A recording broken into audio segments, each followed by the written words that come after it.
Perkenalkan, nama saya Sandra Dwi Hidayani, NPM 202100005, kelas PSM 2001 dengan dosen Bapak Iksan Perniburi. Di sini saya akan mempresentasikan materi pertama sampai materi ke-14 mata kuliah Arsitektur dan Organisasi Komputer. Yang pertama ada pengertian arsitektur dan organisasi komputer. Arsitektur komputer merupakan konsep perencanaan dan juga struktur pengoperasian dasar dari suatu sistem komputer. Ilmu mengenai cara keterhubungan komponen-komponen perangkat keras untuk menciptakan sebuah komputer. Arsitektur komputer adalah bagian yang lebih cenderung pada kajian atribut-atribut sistem komputer yang terkait dengan seorang programmer.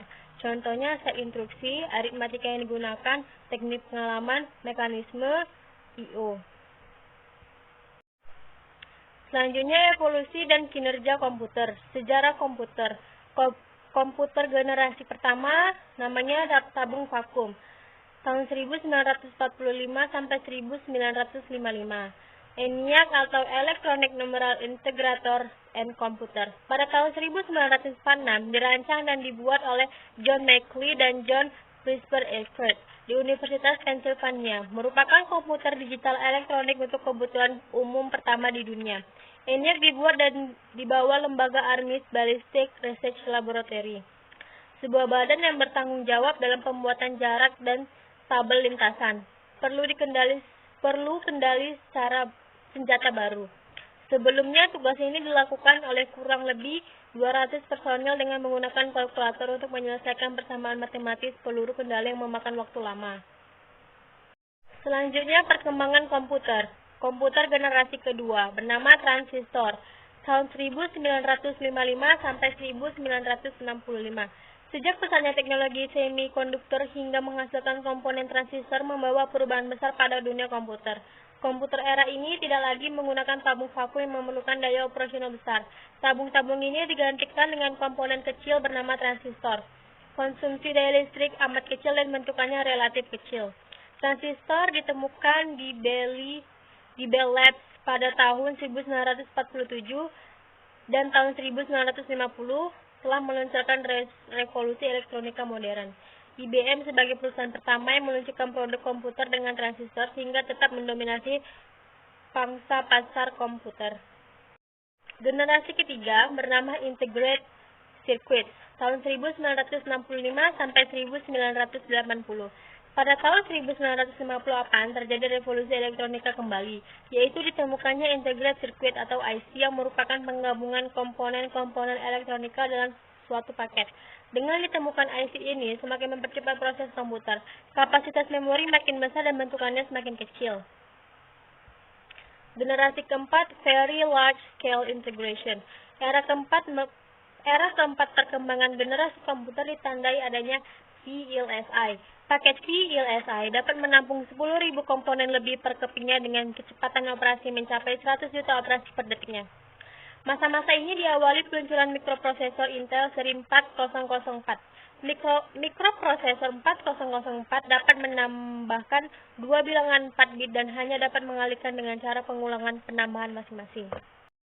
Contoh evolusi komputer. Evolusi komputer yang akan dijelaskan adalah kelompok komputer Pentium, Intel, dan PowerPC. Alasannya adalah komputer Pentium Intel mampu mendominasi pasaran dan secara teknologi menggunakan rancangan CISC atau Complex Instruction Set Computer dalam arsitekturnya.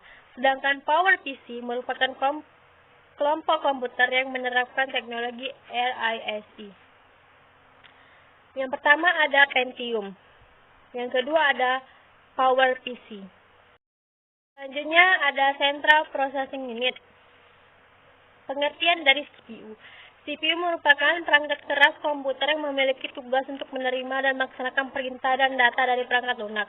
Karena merupakan pusat pengolahan data dalam sebuah komputer, CPU sering juga disebut CPU. Cepat atau lambatnya kinerja dari suatu komputer cukup ditentukan oleh kualitas dan teknologi CPU yang digunakan. Selanjutnya, fungsi CPU. Fungsi CPU adalah menjalankan program-program yang disimpan dalam memori utama dengan cara mengambil instruksi-instruksi, menguji instruksi tersebut dan mengeksekusinya satu persatu sesuai alur perintah. Yang selanjutnya, memori. Definisi memori. Memori adalah bagian dari komputer tempat program dan data-data disimpan. Beberapa pakar komputer, terutama dari Inggris, menggunakan istilah store atau storage untuk memori.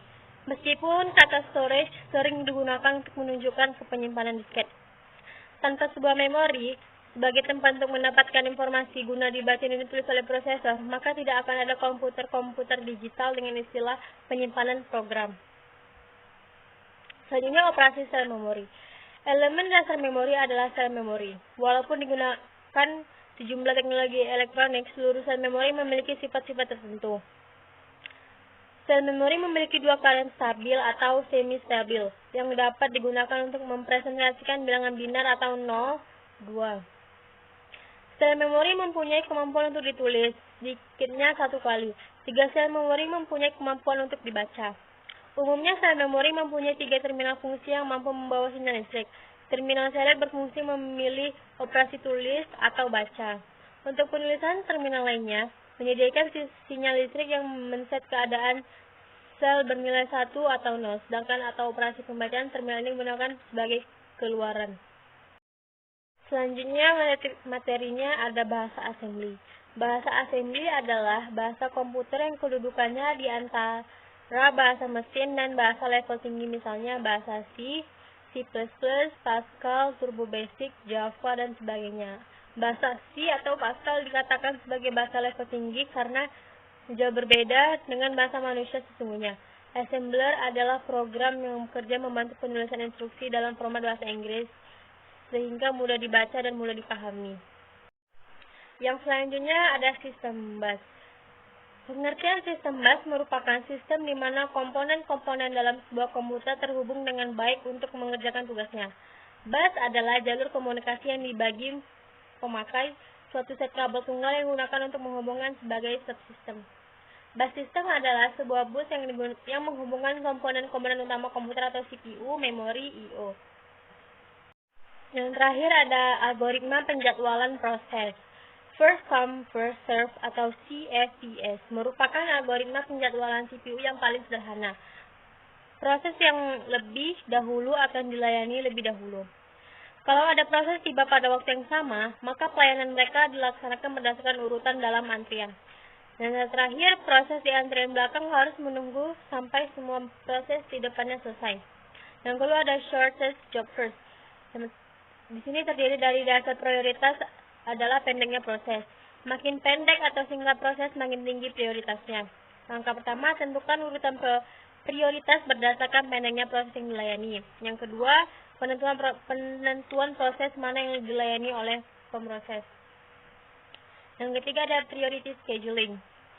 Merupakan algoritma yang mendahulukan proses yang memiliki prioritas tertinggi. Prioritas proses ditentukan berdasarkan time limit, memory requirement, file access, perbandingan antara burst proses dengan CPU, dan yang terakhir ada tingkat kepentingan proses. Yang keempat ada round robin. Algoritma ini menggilir proses yang ada di antrian. Proses akan mendapat jatah sebesar time quantum. Jika time quantumnya habis atau proses sudah selesai, CPU akan dialokasikan ke proses berikutnya. Yang kedua, proses ini cukup adil karena tidak ada proses yang diprioritaskan. Yang ketiga, semua proses mendapatkan jatah waktu yang sama dari CPU, yaitu 1/n, dan tidak akan menunggu lebih lama dari n kurang 1 Q, di mana Q adalah lama 1 kuantum. Sekian presentasi dari saya. Apabila ada kesalahan, mohon dimaafkan. Saya akhiri dengan Assalamualaikum warahmatullahi wabarakatuh.